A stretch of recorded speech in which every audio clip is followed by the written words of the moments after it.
Well, let's just start with this. Our current incumbent has been in that position for like 14 years, 14 very long years. And in that time span, I have not seen any interaction with the community. Yes, parents are are giving information to them per the school or per hearsay or maybe at the PTA meetings.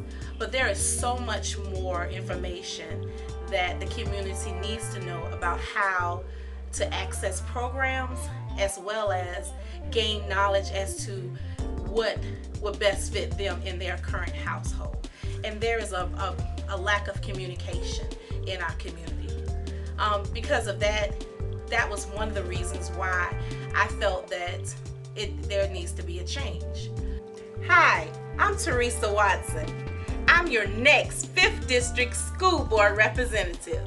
Another situation or another thing that is happening in our school system is that our children are not reading.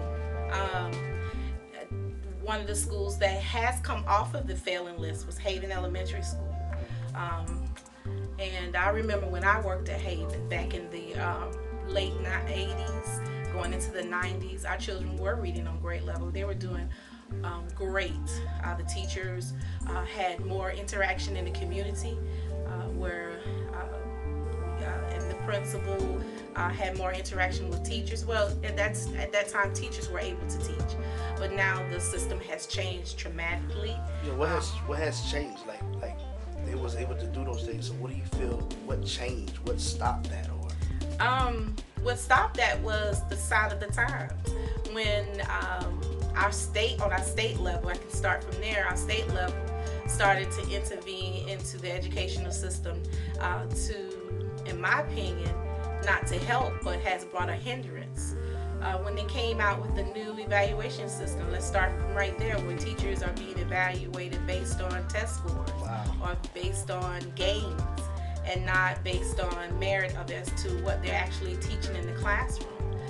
If there's a class at that particular time when the test scores come back shows that they have not gained anything or not doing well, then they are ridiculed by a bad evaluation system.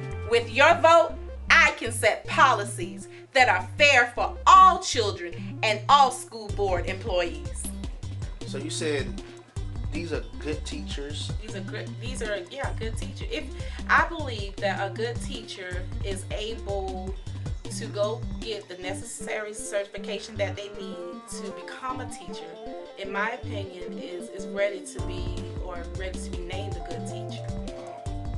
So these teachers have been hindered to do what? Teach. Wow. Teach. They're teaching, as they say, the word teaching to the test. Sometimes there are some instances where the teacher is teaching and has not been able to teach a particular area, subject area, and here's the test coming about, and the children don't even know as to how to even address it or answer the questions on the test, because they're spending so much time trying to make sure that they are following these pacing guides that they put in place, where are used to help a teacher, but not necessarily very helpful. Because let's take, for instance, the Eureka Math. I know that the Eureka Math has been established in the school system. I think this is the full year for it, if I'm not mistaken, or maybe last year. But anyway, that's the math system that they're using on the lower level.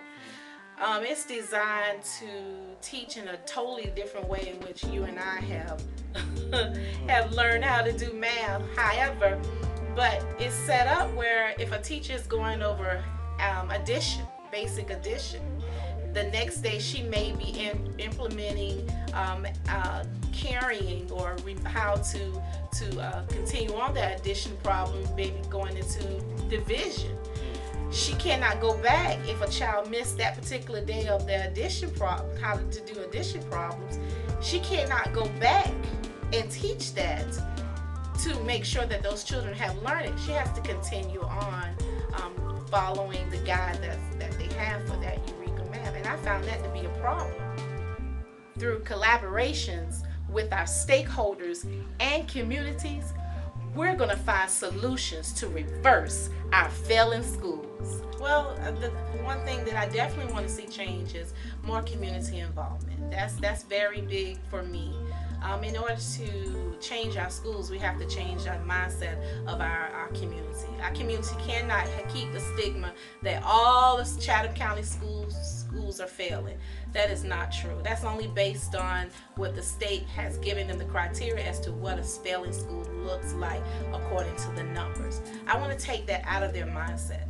I want to come with them and collaborate with the community to find real solutions and resources and grants out there to help our children so they can come up out of the ranks and saying, hey, I learned something in school today. I learned something and in the community as we come together, to work together. And that's what I desire to do. On Tuesday, May 22nd, 2018, it's going to be a very important day for you to come out and vote for me, Teresa Watson, your 5th District School Board Representative. A vote for me is a vote to make our communities great again. Teresa Watson wants to help push beyond the limitation of the schools and unite them with stakeholders. She wants to provide tangible resolutions to the sole difficulties of the students and families. Teresa Watson wants to target those schools who are failing, and she wants to assure local voters that local certified contractors are hired to build our schools. Vote Tuesday, May 22nd, Teresa Watson, 5th District School Board Representative. Paid for by the committee to elect Teresa Watson as 5th District School Board Representative.